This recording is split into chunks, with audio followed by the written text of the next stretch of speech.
নমস্কার। বেদবাণীর 124 নম্বর পাতার 289 নম্বর চিঠিটা পড়ার চেষ্টা করছি।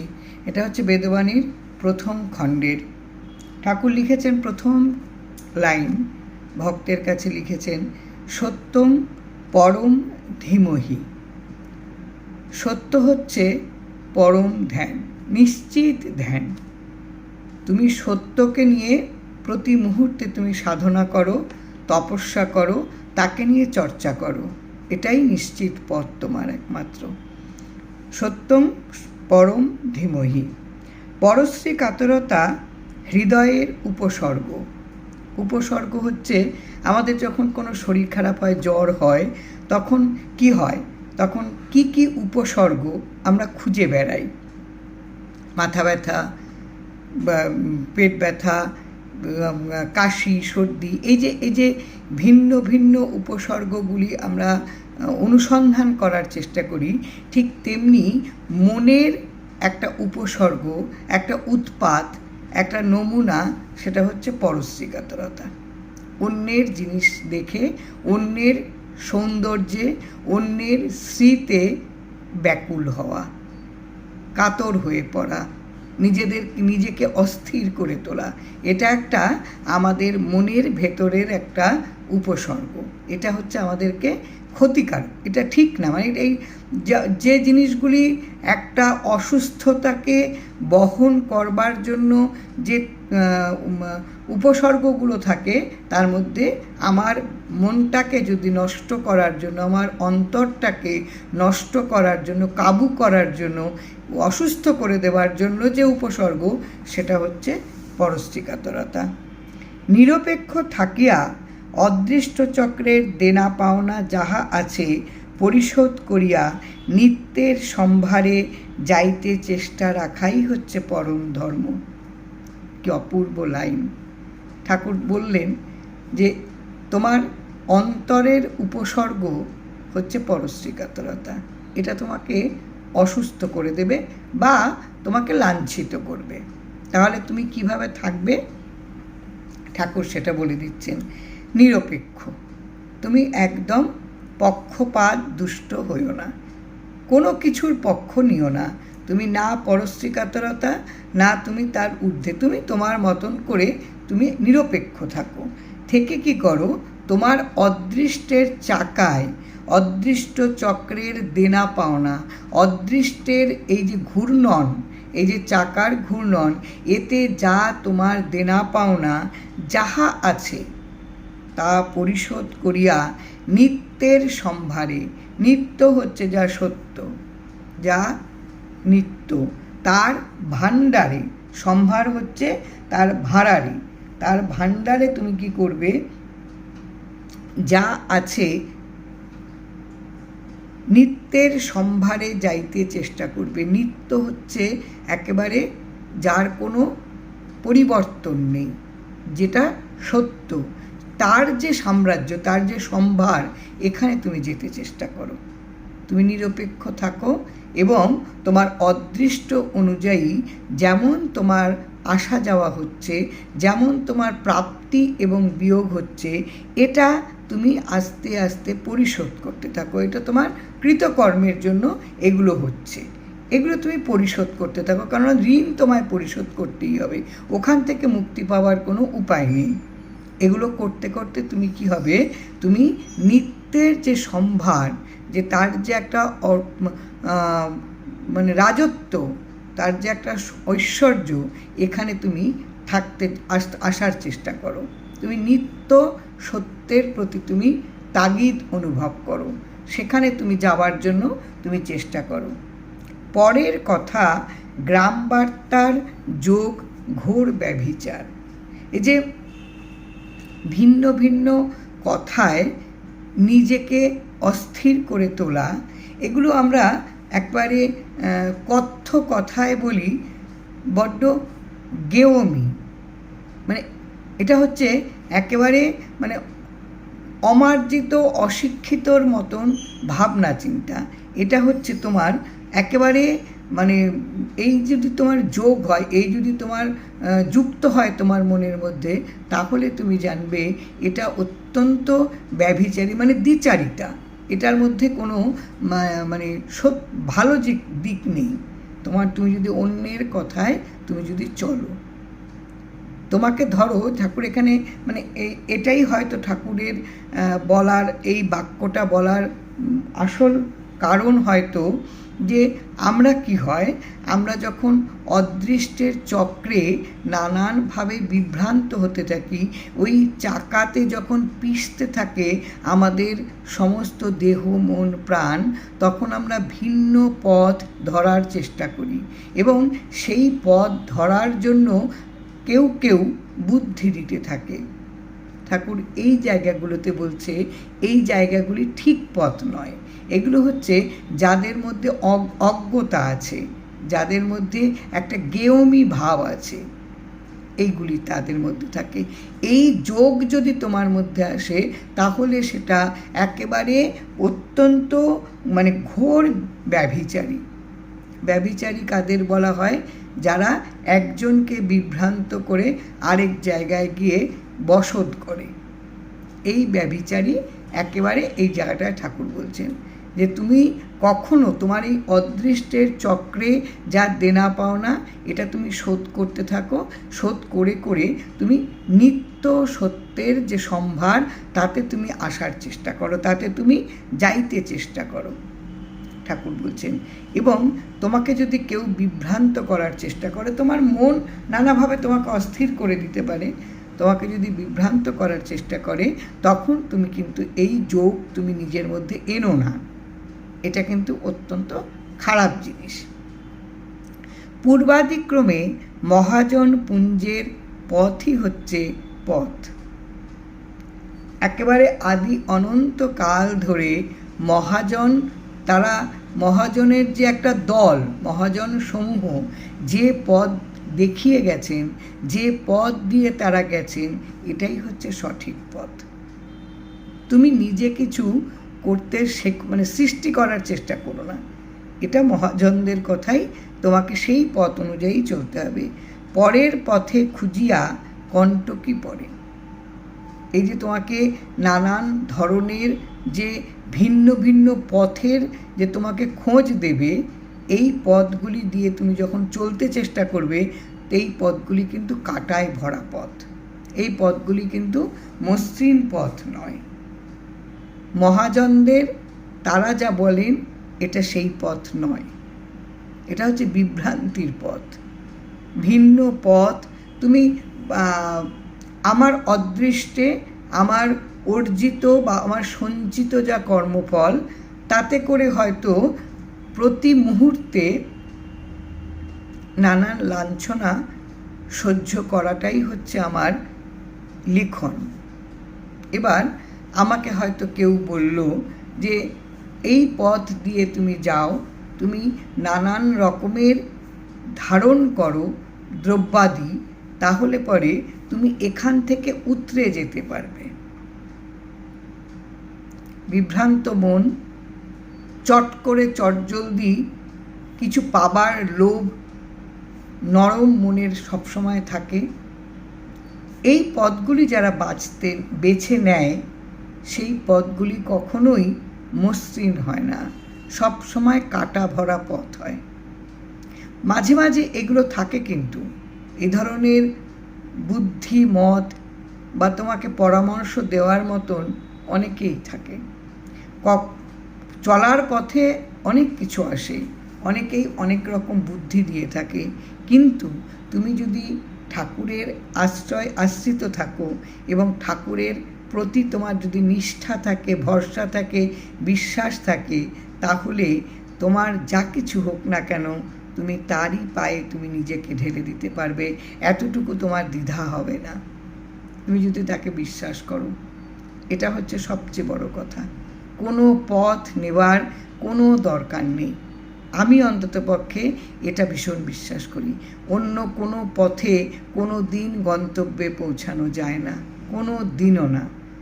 তুমি যে তোমাকে আশ্রয় দিয়েছে, যে তোমার অভিভাবক, তিনি তোমাকে যেভাবে পথ চলতে বলেন, যা নির্দিষ্ট করে দেন, কেননা এটা ভীষণ নিশ্চিত সত্য যে তোমার প্রতি মুহূর্তে তোমার সামনে যে কাজ এসে পড়ছে সেই কাজ তারই দেয়া কাজ।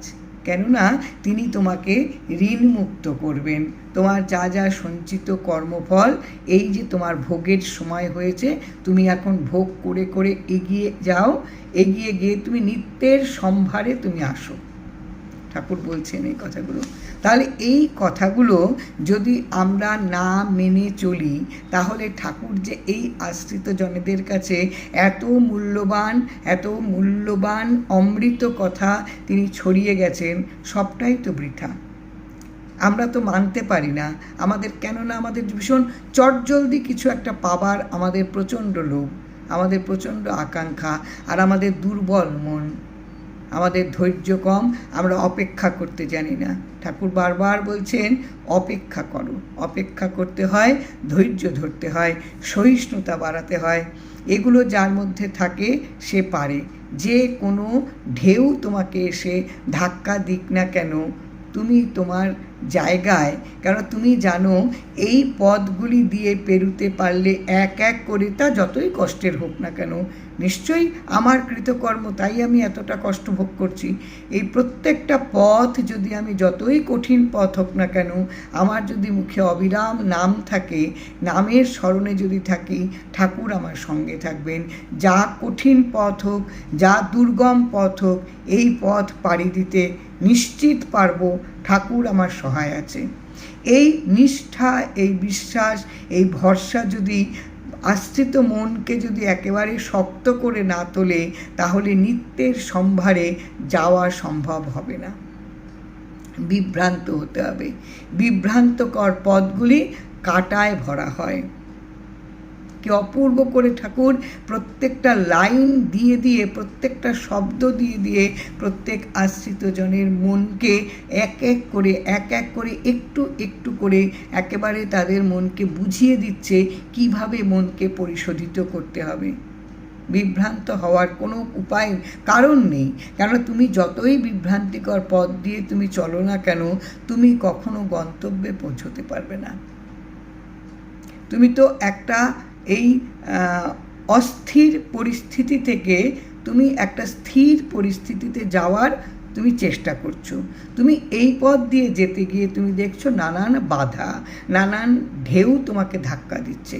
তুমি বাঁকা পথ দিয়ে তুমি গিয়ে পৌঁছতে চেষ্টা করছো, কিন্তু বাঁকা পথ দিয়ে গেলে তোমার পৌঁছানো সম্ভব না, কেননা যেটা সঠিক পথ ঠাকুর সেটাই তোমাকে দিয়েছেন।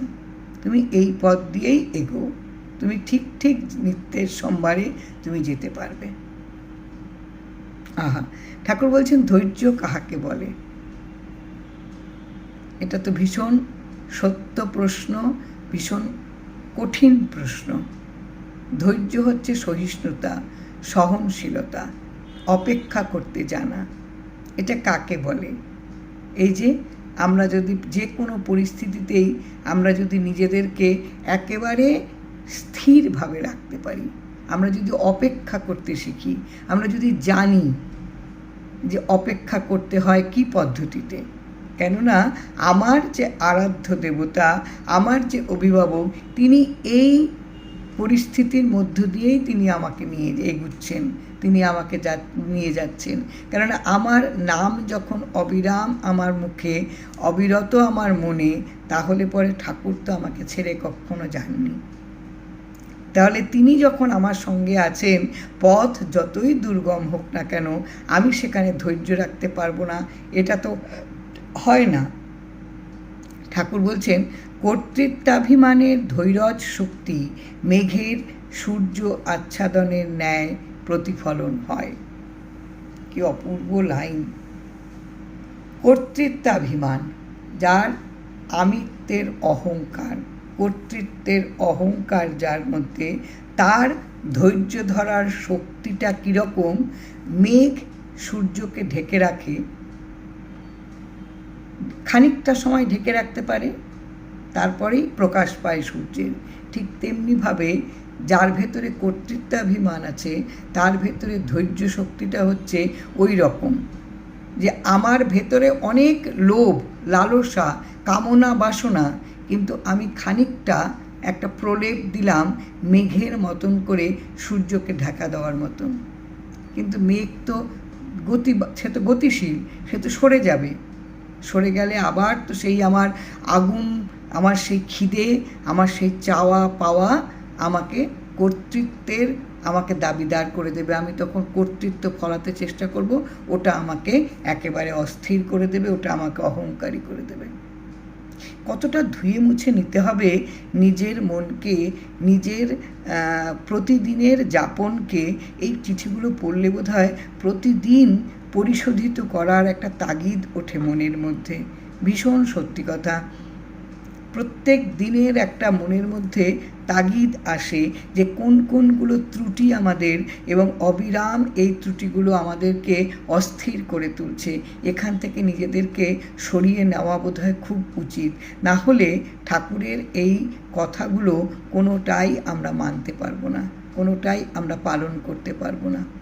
কি অপূর্ব করে লাস্টে ঠাকুর লিখেছেন যে এই যে যাদের ভেতরে কর্তৃত্বাভিমান আছে, তাদের কাছে যদি ধৈর্য শক্তি বা ধৈর্য কাকে বলা হয়, তাহলে তাদের ধৈর্যটা কেমন হবে না, সূর্যের উপর যখন মেঘের আস্তরণ পড়ে খানিকটা হয়তো চাপা পড়ে ভেতরের লোভ, লালসা, কামনা, বাসনা, কিন্তু যেই মেঘ সরে যায় আবার সেই রকম তেজস্বীভাবেই কিন্তু তার বিকাশ ঘটে। ওহ, কি অপূর্ব চিঠিগুলো ঠাকুর ভক্তদের দিয়েছেন যে এই রকমই প্রতিফলন হয়। তাহলে আমাদের কি হবে? আমাদের একমাত্র ধ্যান, জ্ঞান, একমাত্র তপস্যা, একমাত্র পথ চলা হবে সত্য। কি সত্য? না তোমার যা কৃতকর্ম, তোমার অদৃষ্টের চাকায় যা ঘূর্ণনে যা তোমার কাছে এসে পড়ছে, তুমি সেগুলোকে তোমার ধৈর্য শক্তির দ্বারা তুমি সেগুলোকে এক এক করে তুমি তোমার কৃতকর্মকে তুমি পরিশোধ করতে থাকো, কাজগুলো সারতে থাকো। তুমি ধৈর্য হারিও না। ধৈর্য হারিয়ে ফেললে কিন্তু তুমি নিত্যের সম্ভারে কখনো যেতে পারবে না।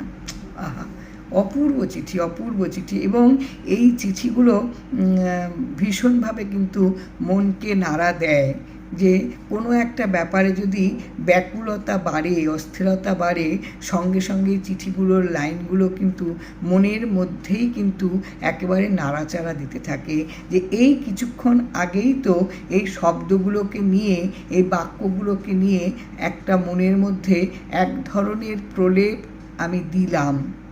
পরক্ষণেই ওই যে মেঘ সরে গেল, সেই আমার ভেতরে কামনা বাসনাগুলো আবার জেগে উঠলো, আমার কর্তৃত্ব আবার জেগে উঠলো। লজ্জা লাগবে তখন ভেতরে কুণ্ঠা হবে যে তাহলে কোনটা সত্যি? তাহলে এই যে প্রতিদিনের যাপনে কোনটা সত্যি? এগুলো সময় সাপেক্ষ, চট করে মানুষের মনের মধ্যে এগুলো আনা খুব কঠিন। কিন্তু তবুও আমরা যেহেতু ঠাকুরের আশ্রিত, আমাদের অভিভাবক স্বয়ং ঠাকুর, তিনি প্রতিদিন প্রতি মুহূর্ত আমাদের রক্ষা করছেন। কাজেই কোনটা ভালো কোনটা মন্দ তিনি কি সুন্দর করে প্রত্যেক মুহূর্তে প্রতিটি শব্দ, প্রতিটি বাক্যের মধ্য দিয়ে আমাদের বুঝিয়ে গেছেন। আমরা যদি জেগে ঘুমাই তাহলে তো আমাদের কষ্টটাও দূর করা সম্ভব নয়।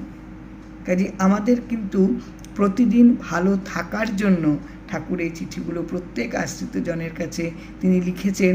আজও কিন্তু এগুলো আমাদের প্রত্যেক আশ্রিতজনের মনের প্রতিদিনের একেবারে এটাই ধ্যান হওয়া উচিত। এইগুলোকে নিয়েই প্রত্যেক দিন যাপন করা উচিত। এইগুলোর মধ্যে এগুলি হচ্ছে সত্য। এই সত্যকে নিয়েই প্রত্যেক দিনের তপস্যা হওয়া উচিত। অপূর্ব চিঠি এগুলো না। এই চিঠিগুলো